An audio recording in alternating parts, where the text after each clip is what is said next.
Takulandirani ku AMTV Malawi kuchimake kwa nkhani zenizeni. Ngati nkhani imeneyo kuno kulibe, dziwani kuti nkhani imeneyo ndi yabodza.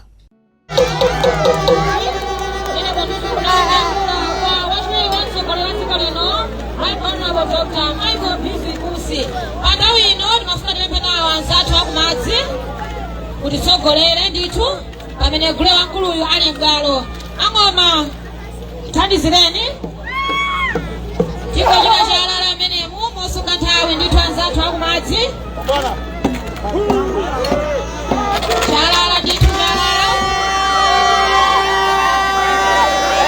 madongosolo anzathu akumadzi kuti thandizirako ndithu apresidenti athu afunawo ndithu za dongosolo kumadziko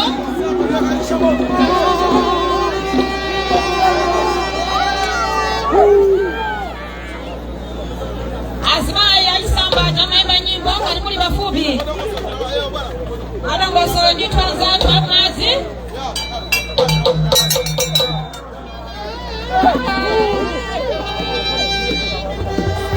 mosunga nthawi ndithu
pamene zina zikumaliza kuvina ndithuli akumadzi muzithandizira kuti muzipereka kwa mpata muperekekonso mpata amene kwa mafumu athu adziona ndikakansala kumeneko kuti MP adziona nawo ndithu zikamaliza kuvina zina zilunga chalala ndithu chalala Gule Wamkulu ameneyo ndithu kuno kuli chamani kumene ndithu kuli wachiwiri watsogoleri wa dziko la Malawi right honorable Dr. Usi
wachiwiri kwa mtsogoleri wa dziko lino la Malawi, Right Honorable Dr. Michael Usi anali pano ndithu inu kupereka manifesto kukhala muli meneli la wanthu amene anasonkhana pano wauza zimenewo achite amalowa ngoma mukapatsa mwayi pa 16 September pano ngati kudziwa kuti mwayiwo ulipo ndithu kuti odya zake alibe mlandu akhala kulamulira kuchokera pa 16 September pano.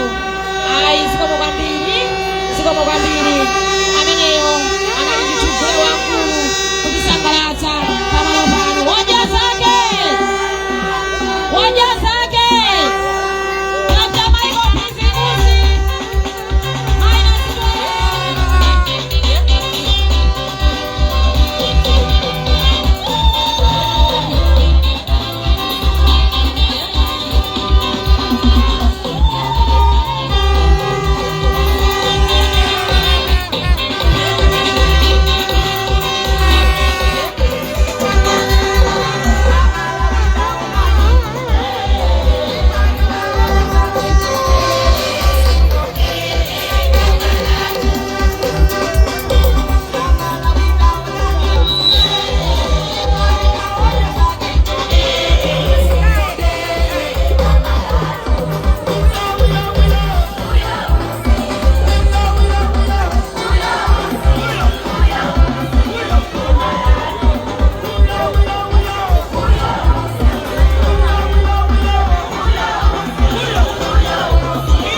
Maone teta president.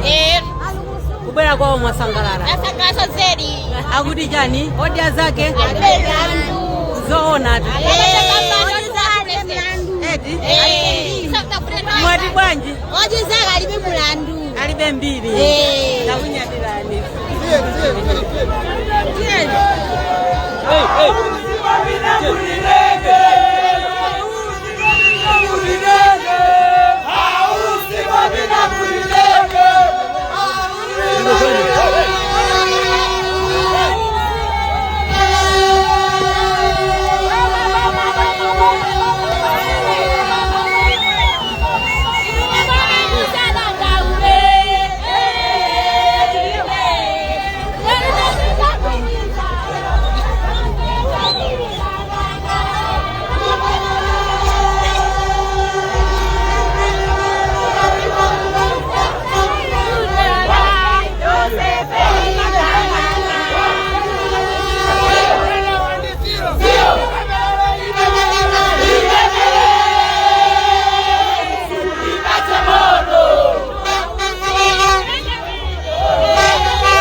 Azmai wasangalala tu.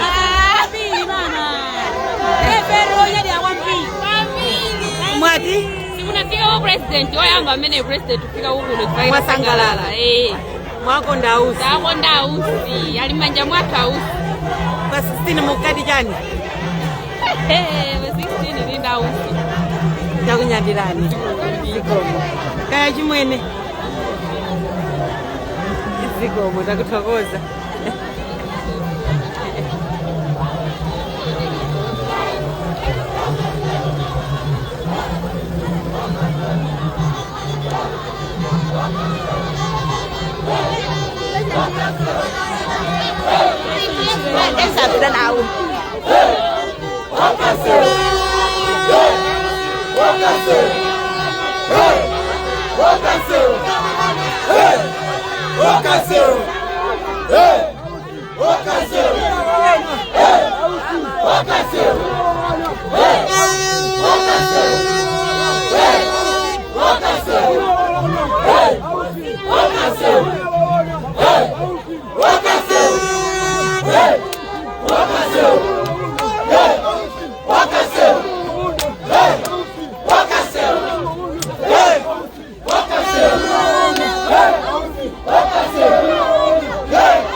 Osayiwala kupanga subscribe ku channel ya AMTV Malawi.